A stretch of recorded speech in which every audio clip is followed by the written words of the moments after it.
Welcome, everyone, to another episode of GlideChat. My name is Michael Lombardo, CEO of GlideFast Consulting, and I am with Brandon Barrett today, SDM at GlideFast. Hey, Brandon. Hey, Mike, how's it going? Oh, not too bad. I know for us it's Friday. For the listeners, who knows? But how was your week so far? So far, I've actually had a great week. It's been busy, but just busy enough. Every day there's been some challenges, but we've gotten through them. And yeah, and now it seems like it was Monday just yesterday, and now here we are. It's Friday. So Yeah, I'm actually really curious. How did you get involved in the ServiceNow space? yeah, so it's kind of an interesting story. I was working as a web developer for a few years, and I was working for a company in Dayton, Ohio, and they downsized, and I lost my job. And so I went out with a friend, and I was kind of having a woe is me kind of night. And I said, I don't know what to do next. I'm kind of done with web development. I don't really know what the next step is. And he's like, well, he was a network engineer at the time. So he kind of thought about it for a second. He goes, I'll tell you what, there's a platform called ServiceNow. It's not quite web development, which, not Yeah, much of it. It's hard to define, but yeah, he said, it's not web development, but we use it for ticketing. And I said, yep, okay. And so got on, I think it was Indeed the next day.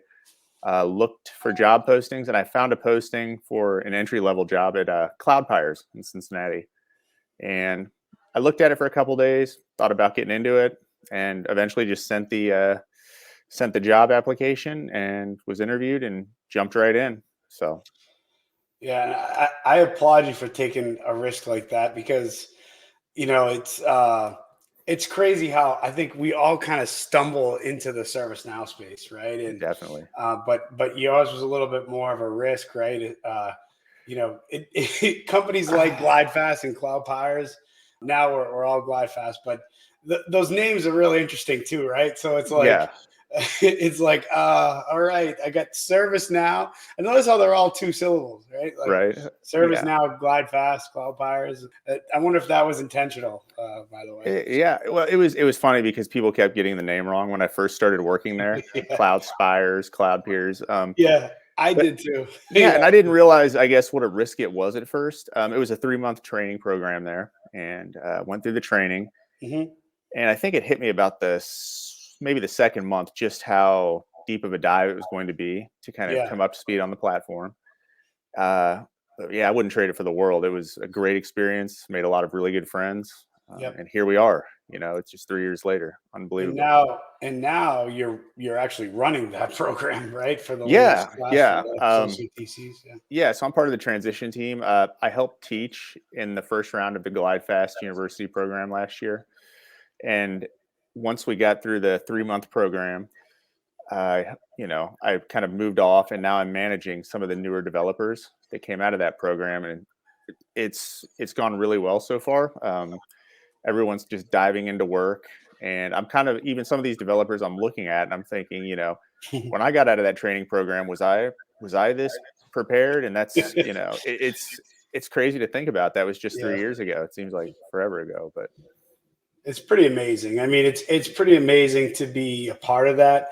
And I think I've talked about a program YearUp where I got into the technology world and got my entry level help desk job so many years ago. But I just really it's so similar to me because YearUp is a program where they teach 6 months of school and then 6 months internship, and you're paid throughout the whole time. And nobody could quite grasp, like, it was really hard. Like, what's the catch here? Wait, you're going to pay us the whole time, sure. and we're going to get a career and an internship and a chance to prove ourselves in the real world. Hmm. And that's kind of what we're doing here, a little bit more accelerated and obviously very more focused on ServiceNow. But I look back and I'm so proud to be a part of it because I feel like we're doing such good out there where we're taking Yeah. people who definitely wouldn't have an opportunity to get into a career as successful as, or possibility of being successful as the ServiceNow world, and we're really incentivizing people by paying them, and we're making the economics work, right? So we have a plan to be self-sustainable, where we don't need necessarily funding or to be a nonprofit to do it. Sure. We have the economics. So yeah, I really applaud you and thank you for all Yeah. your contributions to that program. And Absolutely. It's really interesting. I was just talking with another developer actually earlier today, and we were just talking about kind of breaking into the ServiceNow space, how a lot of entry level jobs in the space will ask for some amount of experience, and how what we're doing here is a unique, this gives you the experience, it gives you the learning.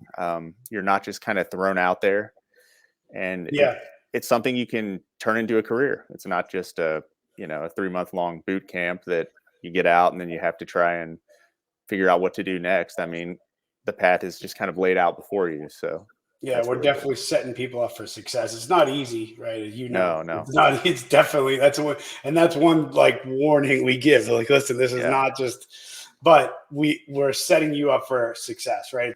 What's your favorite part of the platform? So for me, since I came from web development, I started on the service portal. I still love the service portal, but I've worked in customer service management, which is, it's kind of a nice little bridge from service portal into the CSM world. I like CSM a whole lot.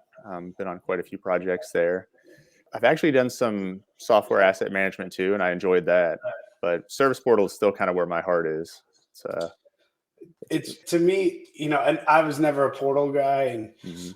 like I always joke, nobody lets me have the admin role anymore. But the portal was just it always seemed like the most fun because it's Oh just yeah. like the thing people get to click around in, and just Mhm.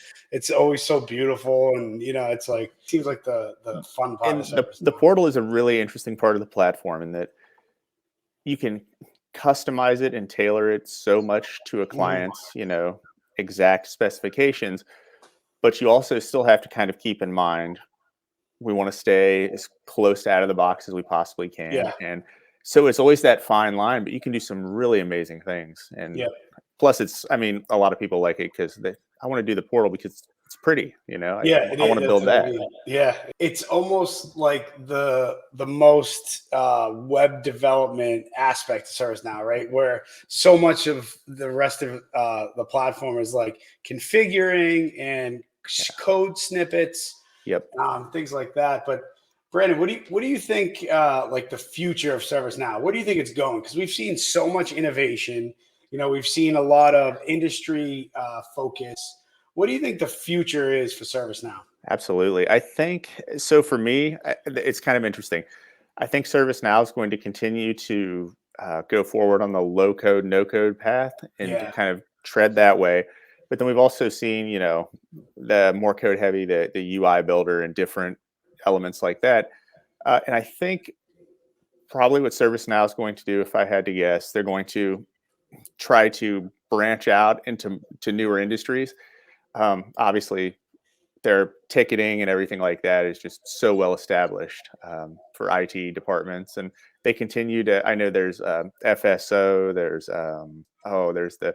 Well, I mean, we just saw the vaccine status, all of those different yep, modules they brought out, yep, and I think they'll continue to kind of look at what's going on around them and bring out a product that you can just kind of bring out of the box and use. yep. I, I I just don't see any. I don't see the demand waning anytime soon. No, and I absolutely think you're right. Like the beauty of it is it is a platform, right? Mhm. And it's one source of truth, right? It's one source of truth for many different processes. So Mhm. I think the use cases are almost infinite.